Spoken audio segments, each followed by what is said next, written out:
Good morning, everyone. We're continuing here in KITZUR, HILCHOS, SHABBOS. We started the malacha of KITZUR, of harvesting, uprooting something from the place that it is growing in. And we have a very fascinating, interesting halacha today. Otzitz, a flower pot. Af im rak mafsik yenikas eze davar migdule karka. Even if all you do is you mafsik, you stop the thing that is growing in the ground from getting its main sustenance from the ground itself, for a chayiv, you're already going to be a chayiv, which means you transgress the prohibition. Because that is the intention of this malacha. You mafsik, you stop the growing that is taking place. That means even if you have something that is not literally mechuber, connected to the ground, even if it's only yoinik, it's getting sustained from the ground. It's like drawing its sustenance from the ground. You're going to be held accountable for being oiker, for uprooting it or removing it on Shabbos. And he's going to explain how this is going to play itself out. Therefore, hanoitel otzitz, if there is a flower pot that is on the ground on Shabbos, and there's a hole in the bottom of that flower pot, so therefore the dirt of the flower pot is connected to the dirt of the ground.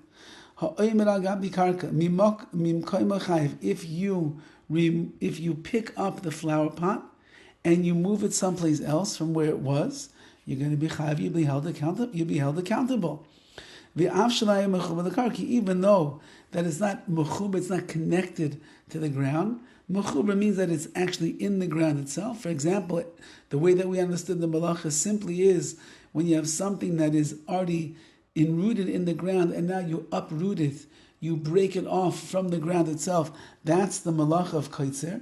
Now we're seeing a chiddush over here that even something that's resting on the ground, but it's yoinik, it's deriving its sustenance from the ground. When you remove that from the ground, when you move it from one place to the other, you are now doing the malacha of KITZUR. And the reason is, since that this flower pot is deriving its sustenance from the ground, and by uprooting it and moving it from one place to the other, you're being mafsik, you are breaking the growing that it's doing. That is itself the malacha, the action of KITZUR, of harvesting. Even though now that you put it down elsewhere, it's still able to grow in that place. Nevertheless,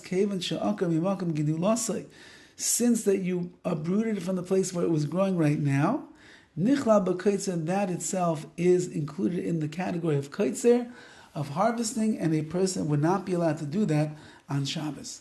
So that means that any flower pot, at this point we're saying in the malacha, that is on the ground, you will not be able to move it from one place to another. Now, what about a flower pot that's in your house? And you want to move from one place to the other, you have a flower pot sitting on the floor. The floor is made out of wood or made out of marble or stone, so it's not resting in dirt. And you want to move it to another place in the house. Even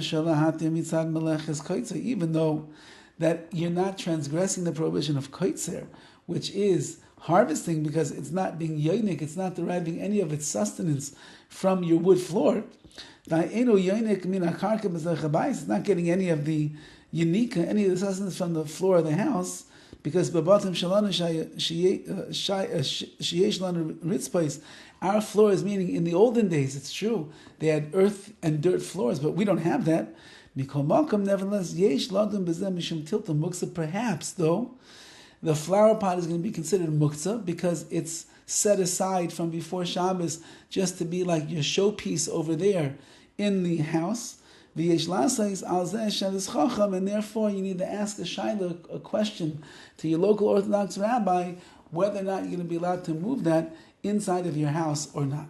But certainly if it's in the ground outside, you cannot move it, that's KITZUR. And you have an additional prohibition that might exist within the house itself.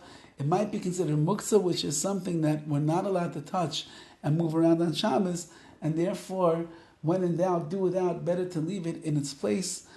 If you have a shaila of why you need to move it, go and ask the local Orthodox rabbi. Have a wonderful day.